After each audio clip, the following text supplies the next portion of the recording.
enviaron los cifeos a Saúl en Gabá, diciendo: ¿no está David escondido en el collado de Aquila, al oriente del desierto? Saúl entonces se levantó y descendió al desierto de Zif, llevando consigo 3000 hombres escogidos de Israel para buscar a David en el desierto de Zif. Y acampó Saúl en el collado de Aquila, que está al oriente del desierto, junto al camino. Y estaba David en el desierto y entendió que Saúl le seguía en el desierto. David, por tanto, envió espías y supo con certeza que Saúl había venido. Y se levantó David y vino al sitio donde Saúl había acampado, y miró David el lugar donde dormían Saúl y Abner, hijo de Ner, general de su ejército. Y estaba Saúl durmiendo en el campamento, y el pueblo estaba acampado en derredor de él. Entonces David dijo a Ahimelech, Eteo, y a Abisai, hijo de Sarbia, hermano de Joab: ¿quién descenderá conmigo a Saúl en el campamento? Y dijo Abisai: yo descenderé contigo. David pues y Abisai fueron de noche al ejército, y aquí que Saúl estaba tendido durmiendo en el campamento y su lanza clavada en tierra a su cabecera, y Abner y el ejército estaban tendidos alrededor de él. Entonces dijo Abisai a David: hoy ha entregado Dios a tu enemigo en tu mano. Ahora pues déjame que le hiera con la lanza y lo clavaré en la tierra de un golpe, y no le daré un segundo golpe. Y David respondió a Abisai: no le mates, porque ¿quién extenderá su mano contra el ungido de Jehová y será inocente? Dijo además David: vive Jehová, que si Jehová no lo hiriere, o su día llegue para que muera, o descendiendo en batalla perezca, guárdeme Jehová de extender mi mano contra el ungido de Jehová. Pero toma ahora la lanza que está a su cabecera y la vasija de agua, y vámonos. Se llevó pues David la lanza y la vasija de agua de la cabecera de Saúl, y se fueron, y no hubo nadie que viese, ni entendiese, ni velase, pues todos dormían, porque un profundo sueño enviado de Jehová había caído sobre ellos. Entonces pasó David al lado opuesto y se puso en la cumbre del monte a lo lejos, habiendo gran distancia entre ellos. Y dio voces David al pueblo y a Abner, hijo de Ner, diciendo: ¿no respondes, Abner? Entonces Abner respondió y dijo: ¿quién eres tú que gritas al rey? Y dijo David a Abner: ¿no eres tú un hombre? ¿Y quién hay como tú en Israel? ¿Por qué pues no has guardado al rey tu señor? Porque uno del pueblo ha entrado a matar a tu señor el rey. Esto que has hecho no está bien. Vive Jehová, que sois dignos de muerte, porque no habéis guardado a vuestro señor, al ungido de Jehová. Mira pues ahora dónde está la lanza del rey y la vasija de agua que estaba a su cabecera. Y conociendo Saúl la voz de David, dijo: ¿no es esta tu voz, hijo mío David? Y David respondió: mi voz es: Rey, señor mío. Y dijo: ¿por qué persigue así mi señor a su siervo? ¿Qué he hecho? ¿Qué mal hay en mi mano? Ruego pues que el rey mi señor oiga ahora las palabras de su siervo. Si Jehová te incita contra mí, acepte él la ofrenda. Mas si fueren hijos de hombres, malditos sean ellos en presencia de Jehová, porque me han arrojado hoy para que no tenga parte en la heredad de Jehová, diciendo: ve y sirve a dioses ajenos. No caiga pues ahora mi sangre en tierra delante de Jehová, porque ha salido el rey de Israel a buscar una pulga, así como quien persigue una perdiz por los montes.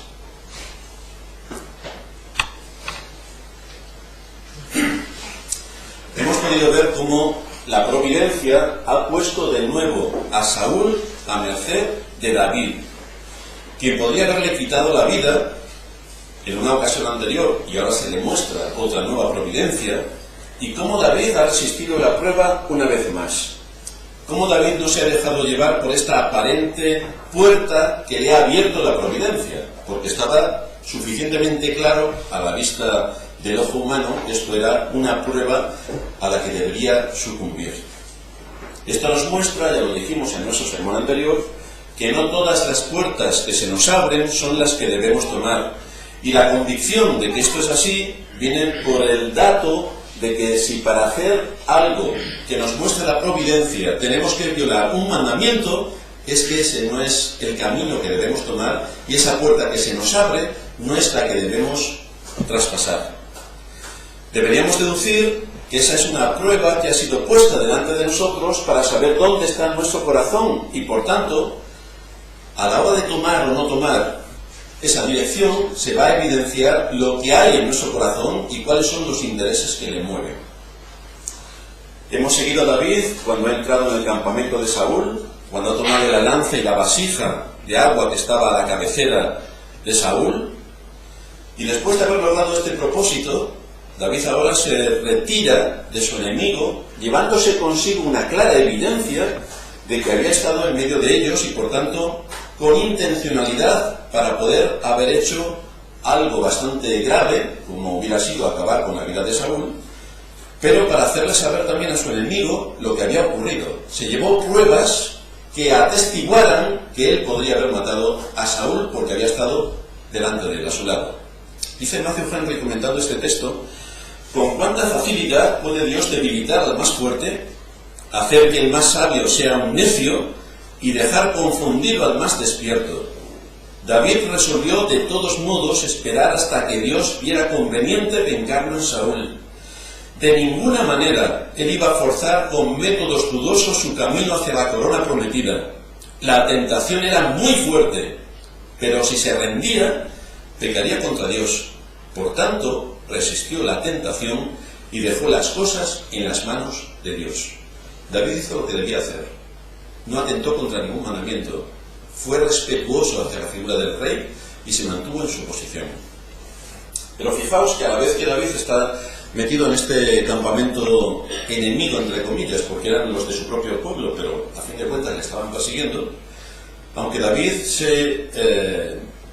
hizo una incursión en el campamento, tomó la lanza y la vasija, fijaos que no se quedó cerquita para luego hablarle a Saúl acerca de todo lo que había ocurrido, sino que nos dice la Escritura que se fue a otro monte y desde lo alto de otro monte se dirigió a donde estaba Saúl y su ejército. Es decir, David era una persona con sabiduría y con inteligencia.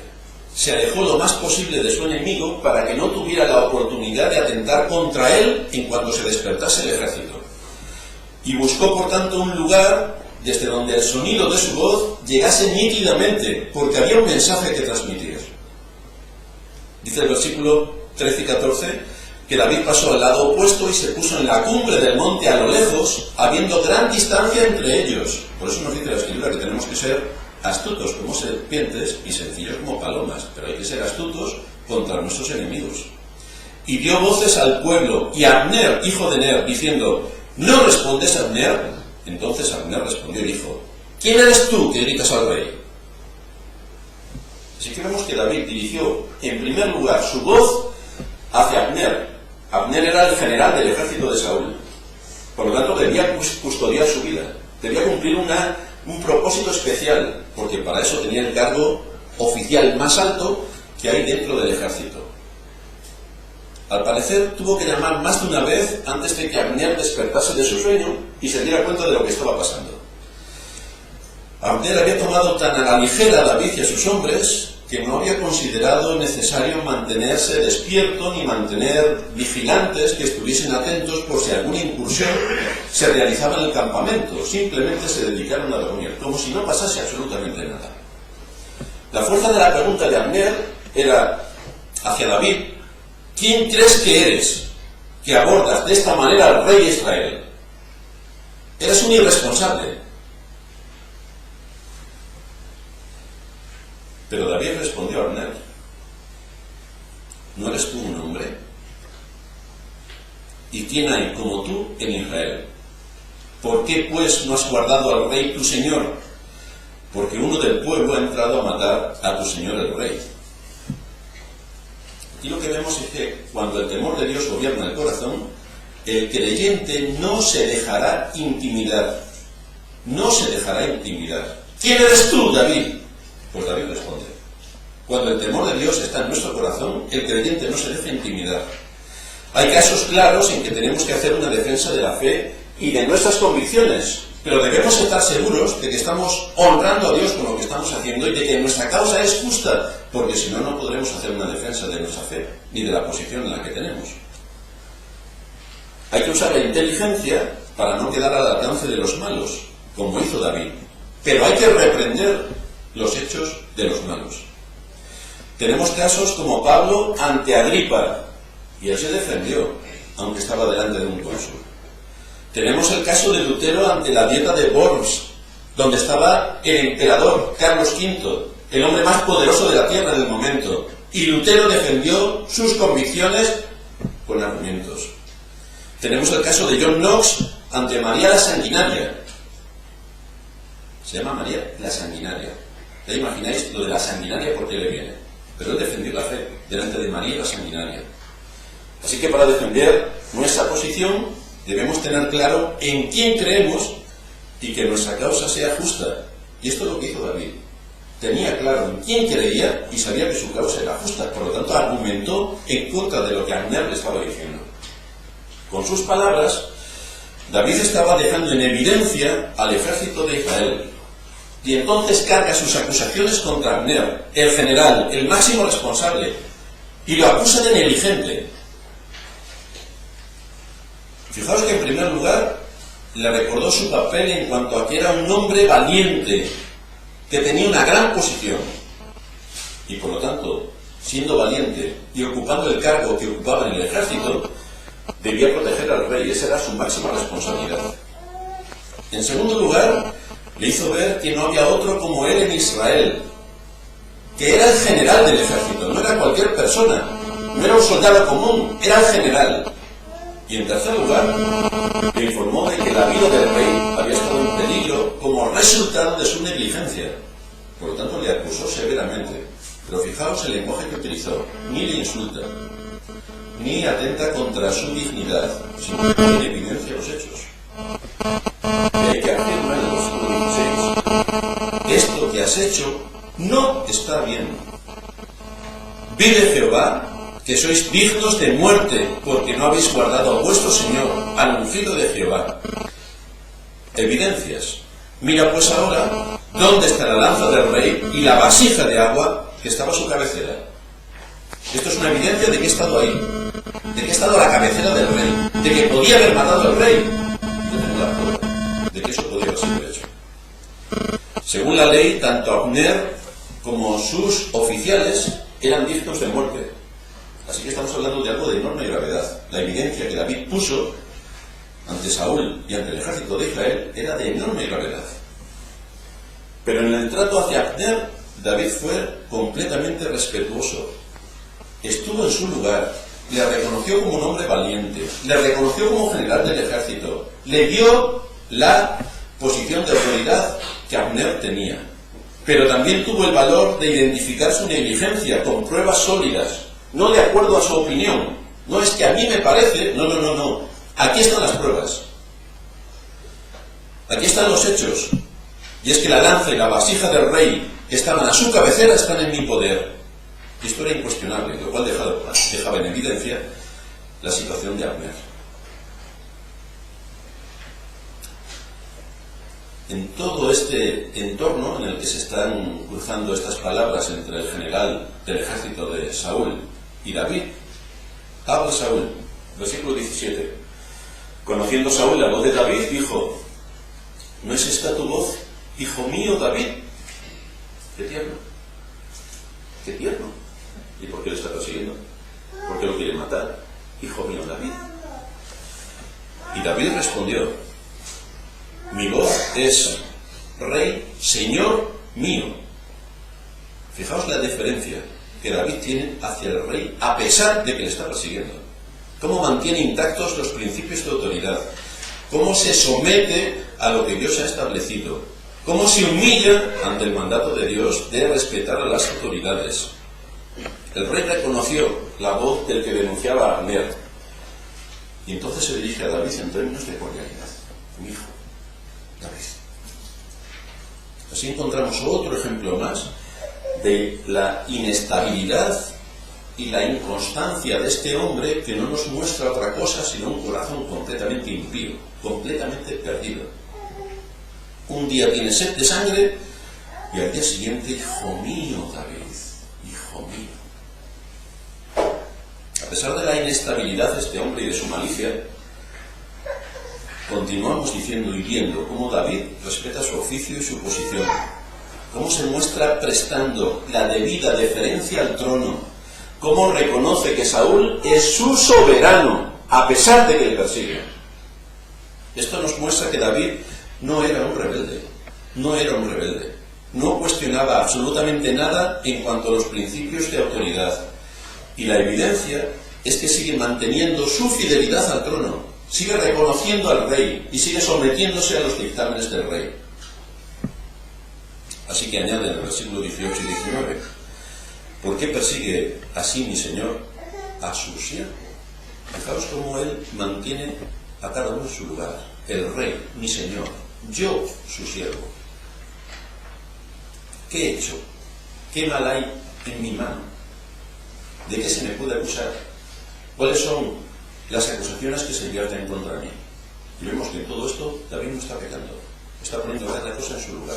Nos resulta bastante interesante la historia de David en cuanto a los principios de autoridad, porque si esto lo trasladamos al contexto de la Iglesia, veremos que difícilmente se cumplen las expectativas que David aquí está demostrando. Lo primero que alguien hace cuando el pastor no le gusta es darle un puntapié, si puede, salir corriendo y pegar un portazo. Pero no busca cuál es la situación en la que se encuentra. No busca si tiene algún mal en su corazón que le está produciendo un germen de amargura y por lo tanto se enfrenta a todo lo que desde la perspectiva bíblica se le está enseñando para edificarle, para hacerle madurar, para llevarle a la perfección. Esto no se tiene en cuenta. Solamente se tiene en cuenta que lo que se dice no es lo que a mí me gusta.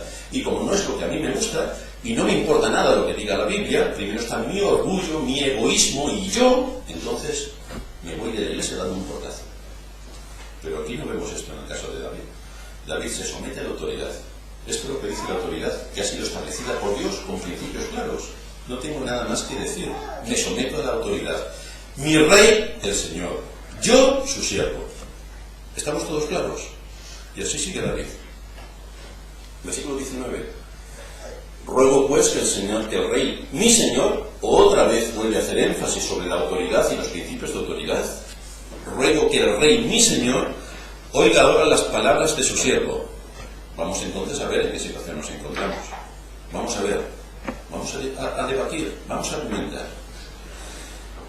Si Jehová te incita contra mí, acepte él la ofrenda. Mas si fueren hijos de hombres, malditos sean ellos en presencia de Jehová, porque me han arrojado hoy para que no tenga parte en la heredad de Jehová, diciendo, ve y sirve a dioses ajenos. Así encontramos a David con calma, que vuelve a argumentarle al rey al mismo nivel que hizo en la secuencia anterior, donde también cuando le cortó el manto, volvió a argumentarle acerca de por qué me persigues. ¿Por qué razón el rey estaba sediento de la sangre de David? Hay varios argumentos que David defiende en esta exposición que él hace. En primer lugar, David no era un enemigo del trono. David no quería arrebatarle a Saúl el trono por la fuerza, aunque había sido escogido por Dios para ser el siguiente rey de Israel. David estaba dispuesto a actuar como servidor del reino y promover los intereses del reino. Esa era su única intención. Y esto no eran solamente palabras. David había demostrado en todo ese tiempo, desde que le está persiguiendo Saúl, cómo ha luchado y ha defendido a los israelitas de las incursiones filisteas, de manera que había pruebas de que actuaba en favor de los intereses del rey, en favor de los intereses de su nación. Por lo tanto, era sorprendente para David que se persiguiera a alguien que estaba dispuesto para defender el reino, exponiendo su vida gratuitamente y sus recursos gratuitamente a favor del reino. Y a pesar de esto, se le persigue. Del mismo modo que Saúl ha actuado, muchos gobernantes actúan en contra de los cristianos. Y esto lo vemos a lo largo de la historia. Pero el asunto es que no hay ningún grupo más fiel a los poderes establecidos que los cristianos. Tenemos revoluciones por todos sitios, tenemos rebeliones por todos sitios. Pero los cristianos nunca se levantan en rebelión. Somos los cristianos los que tenemos absolutamente claras las enseñanzas de las Escrituras respecto a la autoridad, respecto a los principios que establecen los poderes civiles en su lugar, y por lo tanto los respetamos por mandato bíblico. Dice el apóstol Pablo en Romanos capítulo 13, versículo 1, sométase toda persona a las autoridades superiores. Se está refiriendo a los poderes civiles, porque no hay autoridad sino de parte de Dios, y las que hay por Dios han sido establecidas. De modo que quien se opone a la autoridad, a lo establecido por Dios resiste, y los que resisten acarrean condenación para sí mismos. Por lo tanto, hay un mandato explícito de que nosotros como ciudadanos en el país en el que vivimos debemos respetar la autoridad porque ha sido puesta por Dios. ¿No nos gustan los gobernantes que tenemos? Quizá es un juicio de Dios para castigarnos. Quizá es un juicio de Dios para castigarnos. En el versículo 5 sigue diciendo el apóstol, por lo cual es necesario estarles sujetos, no solamente por razón del castigo, porque si no estás sujeto te va a castigar, sino por causa de la conciencia. ¿Qué es lo que Dios te enseña? ¿Qué es lo que Dios te enseña? Pues por esto también pagáis tributos, porque son servidores de Dios que atienden continuamente a esto mismo. Yo quiero delinquir no pagando ningún tributo. Bueno, pues la Escritura nos enseña cómo debemos pagar tributos. Y que esto es un asunto de conciencia y por lo tanto debemos ser consecuentes en el país donde Dios nos ha puesto para cumplir con todo lo que se espera de los ciudadanos. En segundo lugar, mediante la argumentación de David, Saúl fue nuevamente puesto en evidencia y reconducido hacia su papel como rey. Debía de ejercer como rey y no sé exactamente lo que estaba haciendo. Lo cual nos muestra los efectos que produce el pecado y cómo deja completamente a su merced a las personas. Y lo hace con argumentos falsos, porque Saúl no tenía argumentos contundentes para perseguir a David. Lo hace con motivaciones falsas, lo hace con propósitos falsos, y lo único que acarrean es mal para esa persona y para todos cuantos le rodean. Esto nos muestra una enseñanza bastante interesante. Y es que cuando alguien no sabe cuál es su papel, como Saúl parece que no sabía cuál era su papel y la función que debía ejercer dentro del contexto del reino, cuando alguien no sabe qué es lo que se espera razonablemente de él, cuando alguien no sabe bajo qué principios se encuentra, cuando alguien no sabe cómo tiene que asumir esos principios, estamos hablando de una persona que sin duda hará mucho mal a su entorno, traerá problemas tras problemas, y siempre será un estorbo para todo lo que haya que hacer, porque su mente está en otro sitio. Si no tienes la fe atada a tu conciencia, tendrás problemas contigo mismo, tendrás problemas con Dios y tendrás problemas con tus semejantes. No tendrás paz y todo cuanto hagas será para estar peor. Esta es la situación y la condición a la que uno puede llegar. Solo puede salir de esta situación buscando al Señor. Qué pesados aquí, siempre hablándonos de Dios. Bueno, es que resulta que estamos en una iglesia cristiana. Y que las Escrituras nos enseñan que si tu vida quieres que vaya por el camino recto, tienes que someterte voluntariamente a la enseñanza bíblica. Tienes que despertarte. Y no lo dije. Tienes que despertarte. Tienes que atender. Tienes que entender. Y tienes que aplicar. Eso es lo que nos enseñan las Escrituras. Por lo tanto, escucha a Dios, escucha su palabra, escucha. Si queremos identificar si estamos cayendo en una conducta como la de Saúl, debemos considerar nuestras motivaciones. ¿Por qué hago las cosas? ¿Cuál es la razón? Porque a lo mejor lo hago con motivaciones falsas. Tenemos que considerar nuestros argumentos, porque a lo mejor los argumentos que ponemos para no hacer lo que debemos son falsos. Y esto lo vamos a ver rápidamente si hacemos daño a nuestro alrededor. Si hacemos daño a nuestro alrededor es que nuestras motivaciones son falsas y nuestros argumentos son falsos. Reflexiona. Vas por mal camino. Tienes que volver otra vez a empezar. Si no eres capaz de pacificar, de construir, de edificar, estarás haciendo daño allí por donde pases. Porque vas a manipular y vas a alterar las situaciones para que tus planes salgan como a ti te gusta, pero no conforme a lo que Dios establece en su palabra. Y aquí somos llamados a someternos en obediencia a Dios, que es quien es el Padre de los cristianos. En tercer lugar, David se preguntó: ¿qué he hecho? ¿Qué mal hay en mi mano? Esto es interesantísimo, porque una limpia conciencia no tiene miedo de preguntar. Si hubiera algo en el corazón de David oscuro, no lo hubiera preguntado al rey de Israel delante de todos: ¿qué he hecho? ¿Qué mal hay en mi mano? Porque rápidamente lo hubieran acusado de qué es lo que había hecho mal. Pero David tiene una limpia conciencia. Por lo tanto, delante de su ejército y delante del ejército de Saúl, delante del general, ¿qué he hecho? ¿Cuál es la razón de la persecución? Y vuelve a preguntarle lo mismo que ya hizo en el capítulo 24, cuando le cortó el manto. Resulta interesante ver cómo a personas del tipo de Saúl, que solo saben fastidiar al prójimo, se le olvidan tan rápidamente los asuntos sobre los que tienen que prestar atención. Pero Saúl, si hace poco ya te volvió a argumentar exactamente lo mismo, se me ha olvidado.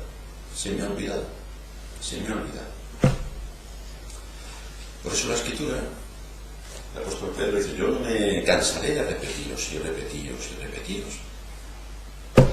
Porque tenemos que ver los principios bíblicos desde distintos aspectos y repetir, desde este lado, desde el otro lado, repetir para que se asienten en nuestra conciencia y no perdamos el norte.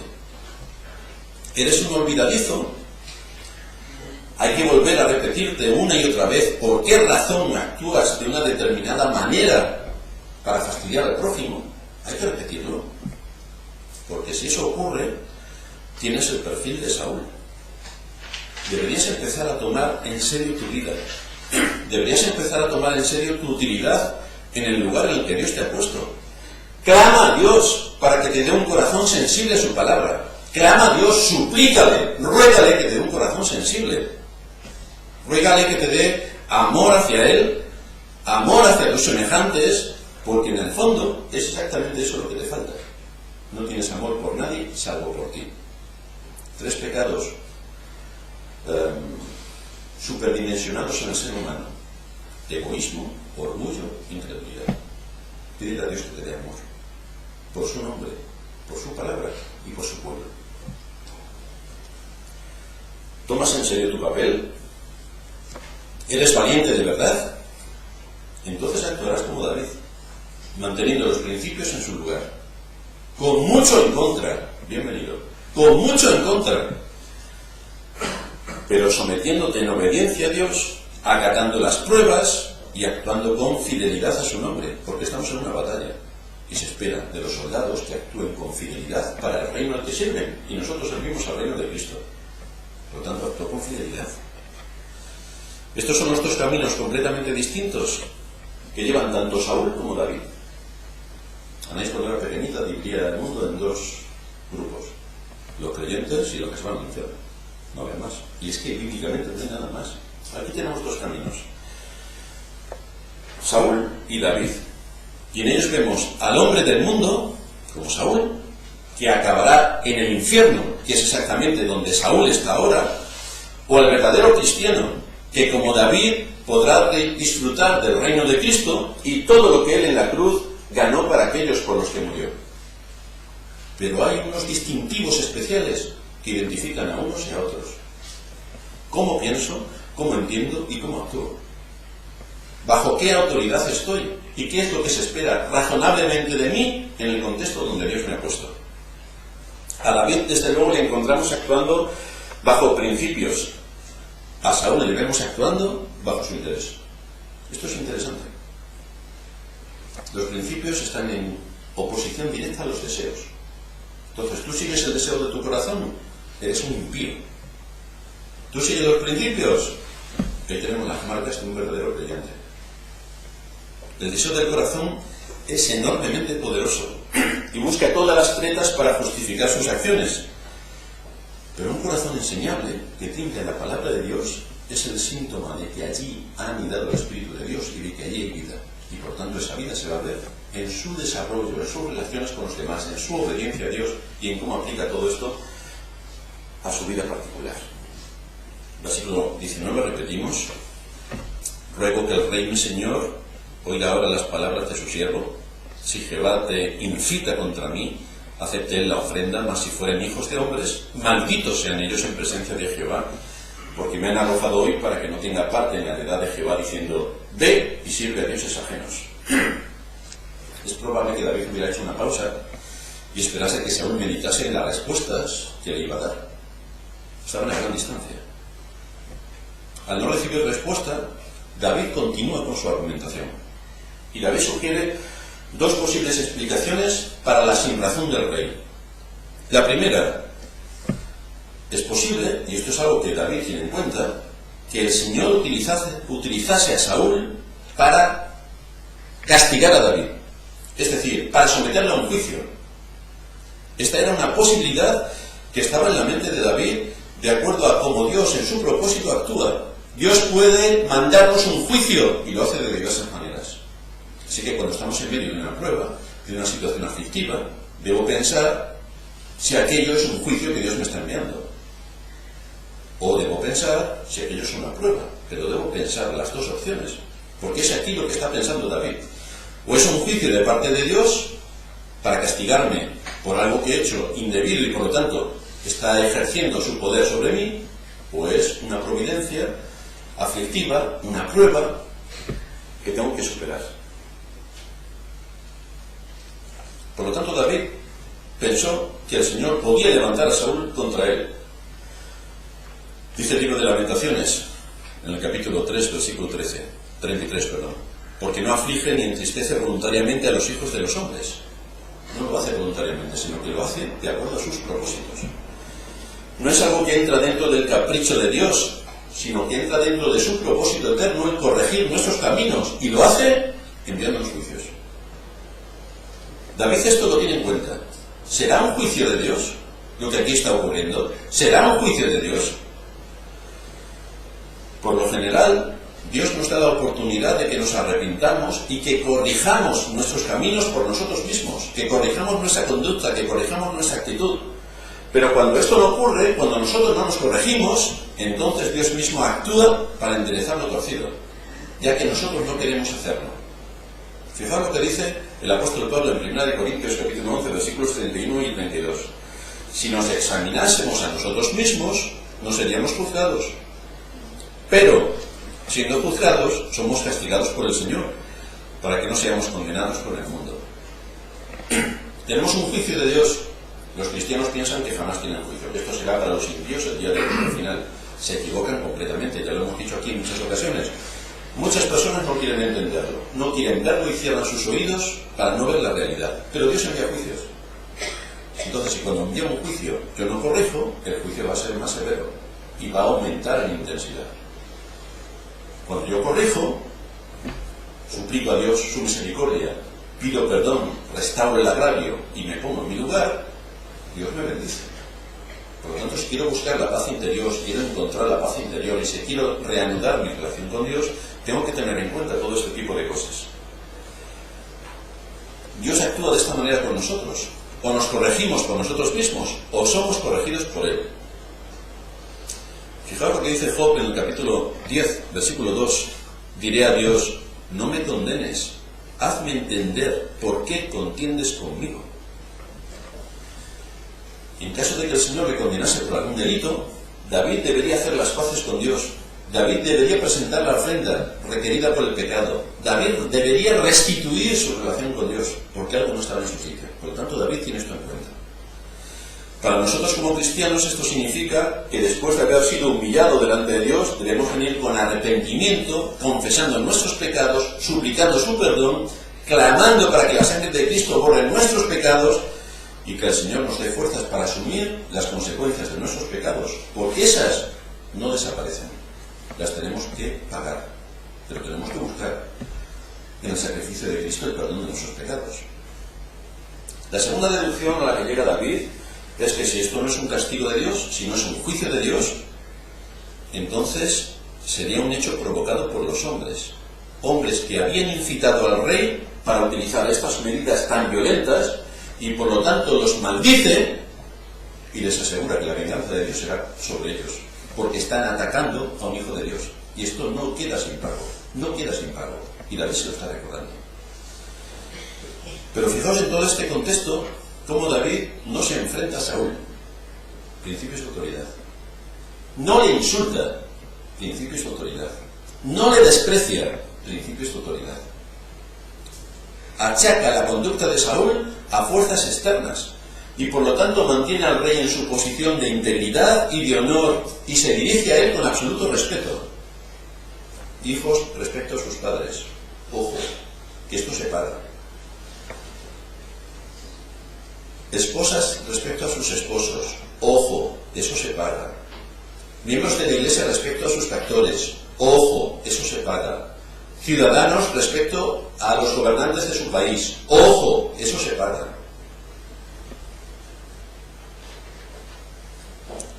Porque me han arrojado, dice David, para que no tenga parte en la heredad de Jehová, diciendo, ve y sirve a dioses ajenos. Esto sí que le empieza a doler a David. Porque lo que el texto quiere decir es que le estaban privando del honor de adorar a Dios públicamente en el tabernáculo. Le estaban privando de adorar a Dios. Me han arrojado hoy para que no tenga parte en la heredad de Jehová.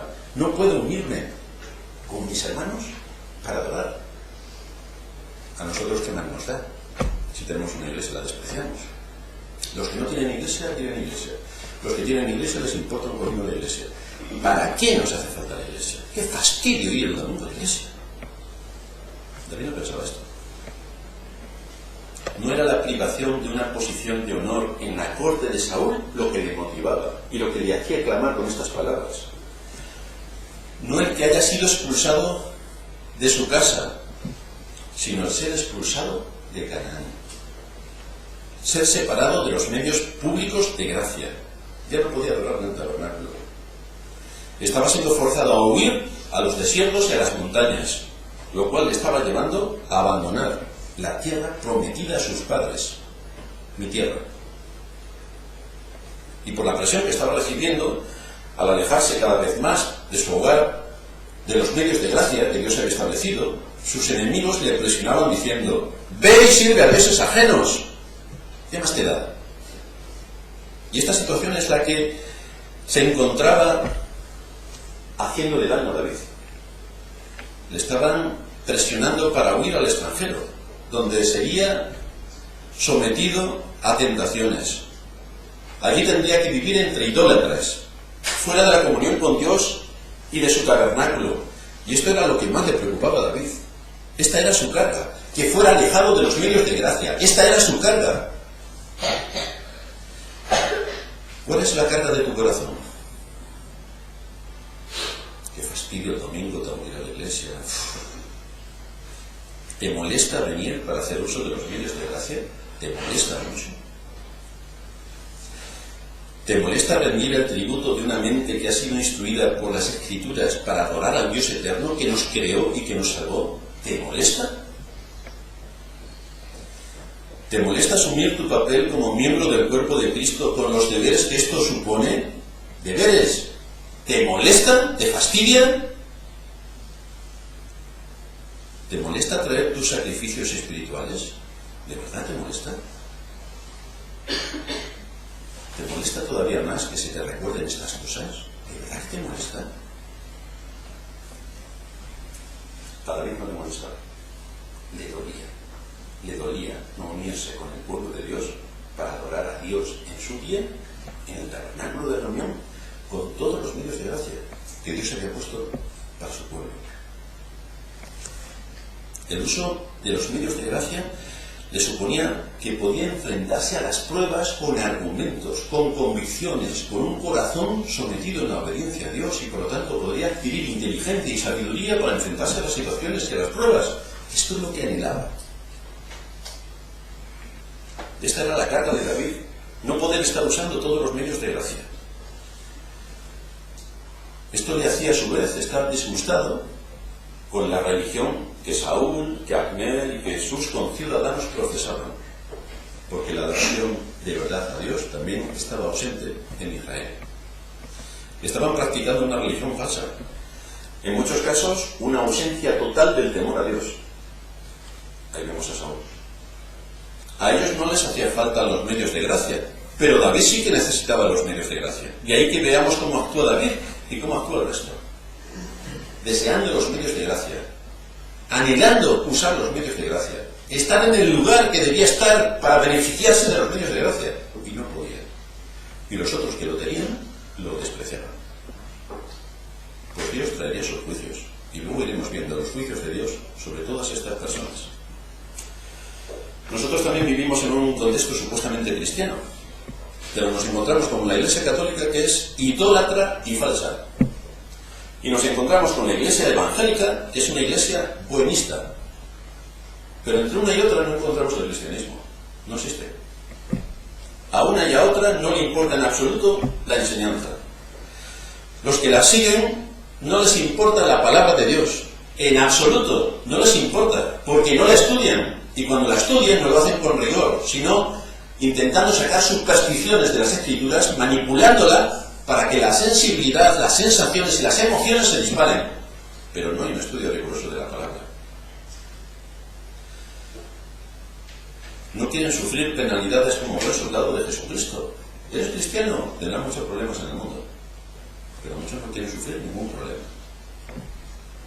Muchos quieren que la iglesia trabaje para ellos.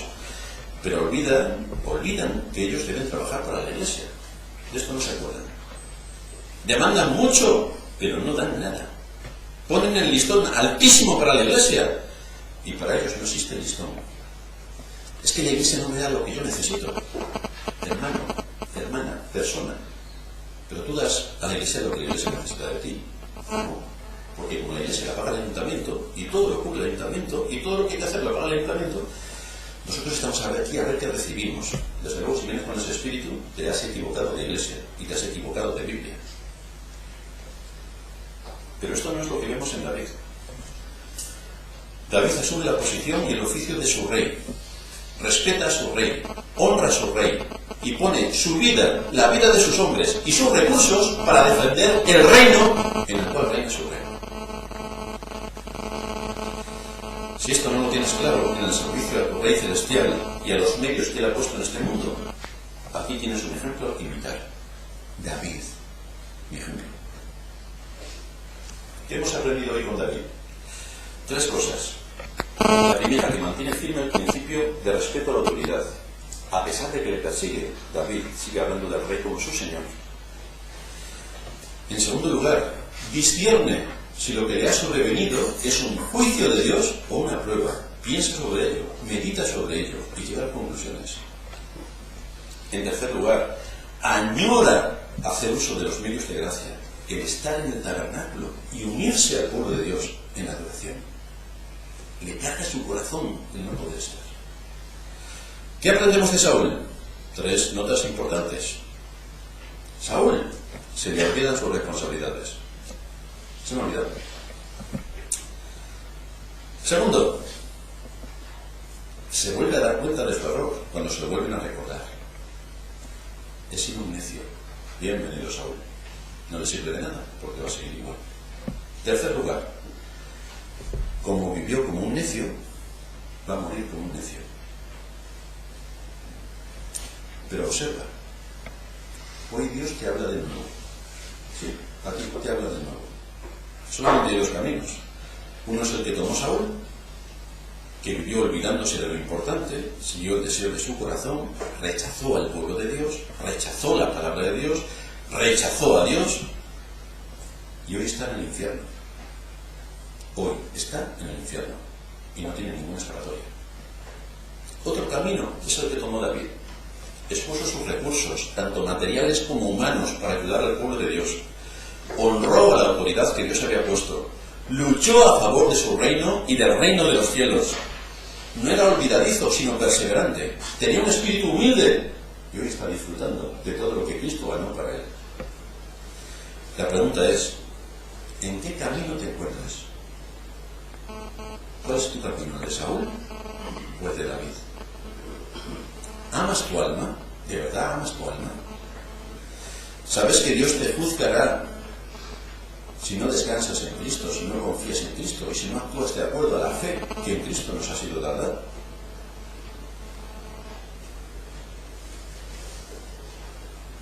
Los que somos creyentes, hoy podemos confesar una vez más nuestros pecados con los que hemos atentado contra Dios y contra su ley. Y los que no son creyentes, hoy tienen una nueva oportunidad de conocer que Dios traerá su juicio sobre ti, pero que también puedes encontrar en Cristo aquel que puede perdonar tus pecados, aquel que puede limpiar tus pecados y aquel que puede guiar y dirigir tu vida para honrarle. Son los 2 caminos. El asunto es en qué camino estás. Vamos a terminar en oración.